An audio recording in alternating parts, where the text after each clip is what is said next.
One of my biggest concerns about Enshrouded is how the team will work through early access, and though they've been very quiet as of their plans so far, I am very much hoping to hear more and share more about Enshrouded news on this channel, starting with today's second patch. But before we do get to that, I'm happy to say they're already paying close attention to the balance of the gameplay, with the first patch, which was a few weeks ago, looking over and attempting to balance magic so it's more in line with the different gameplay styles, as well as allowing certain items to be made available earlier, and various items also being cheaper to produce, as well as fixing various bugs and crashes as is expected with the first game patch. But hot on the heels of patch 1, we've now received a second patch which helps balance the ranger style gameplay by making arrows cheaper to produce,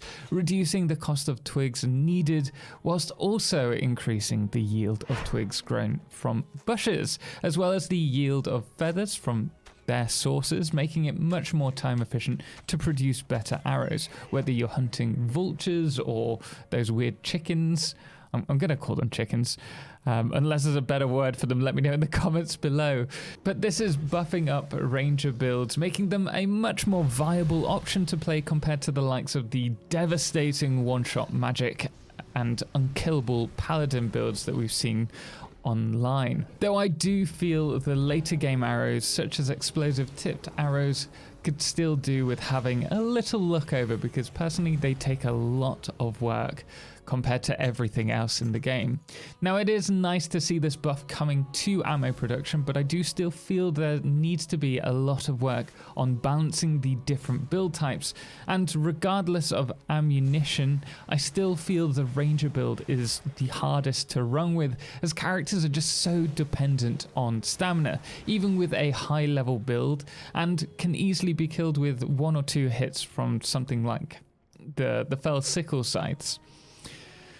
This isn't really a complaint. I think there's a lot of room for us to play around with multi-role characters if you're playing single player, but it is something that I feel needs a bit of work on still. We've also received another buff that applies to ranged combat, which is arrows and other projectiles can now be fired through open doors, which is a relief, though it does open the game up to more cheesy kills from enemies that can't path through the doors. So I would like to see a fix to enemy pathing if that's still an issue in the not so distant future. They've also reduced the amount of flax needed to craft items such as padding, which is great for high-end armor sets. This is actually nice to see for all character types, though I find that until they fix the loot farming issue, there's not much point going for late game items, as you can find the legendary armors really easily. However, I am starting a permadeath run in Enshrouded, which I won't be able to loot farm items.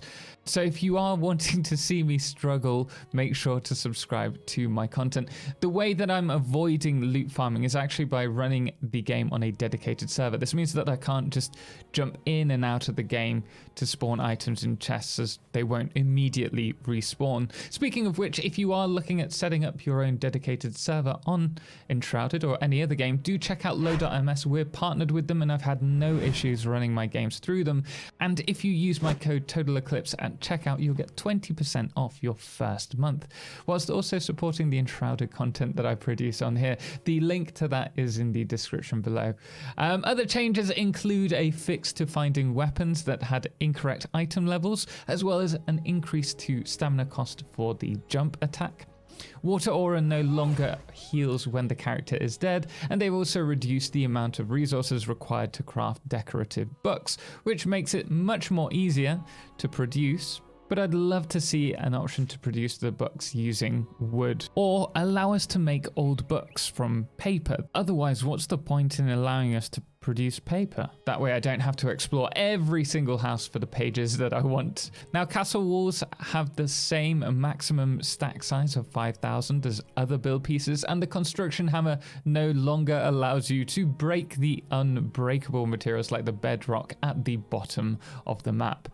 Alongside these gameplay changes, we've also received some stability and performance improvements, such as fixing rare crashes, reducing CP load on idle servers, and improving the performance of larger player bases, which is actually going to be really useful for me when my village grows a little larger. You can actually see the first time-lapse build in the description below.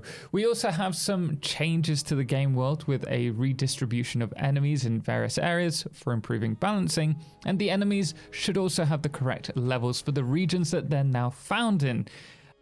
Another really beneficial change is that players will now be unable to activate save points in the Deadly Shroud, which is a huge relief, as well as a few other minor fixes. Now, you can find the whole list of these changes on the Steam patch notes, but I do have to say I'm super happy to hear that they're looking at ways to implement a way for all players to participate in quests, should they want to.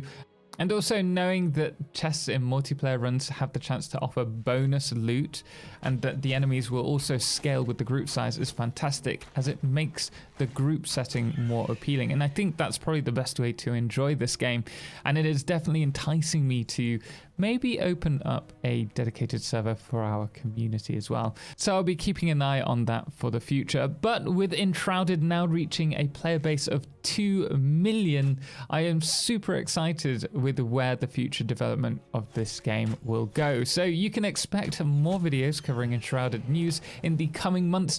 Do let me know what you'd like to see in future updates in the comments below, and we can maybe talk about it. This actually brings up a great point. If you weren't aware, you can head to their feedback site via the menu in-game to see the current highest voted feedback, and if the devs have responded to it, such as is the case with the player-based quest progression. Currently, the weather, water and farmable animals are the top 3 that haven't been responded to, and I'd be excited to see all of these in the game. In fact, there's a huge variety of suggestions that are all well worth reading through, and I can only hope that the next update from the devs will talk about some of these as potential additions that they'd like to see in the game. Personally, livestock, difficulty sliders, and a fix for the loot farming exploit are big items for me, mainly because I want the game to be optionally more challenging and also farming and exploring to be more rewarding, but perhaps you have a different opinion. Anyway, like the video if you found this helpful, and if you're wondering what to watch next, why not check out my advanced build tips for building Enshrouded. There are some pretty cool ideas that are going to level up your builds. But until next time, thank you so much for watching, and thank you so much to all of our amazing supporters on Patreon, most notably our Totalxclipse patron Firefless, as well as our Lunars, the Calamity, Ben and Star, and our Blood Moon of the day, which today is Brain Slug. Until next time, as always, ciao for now.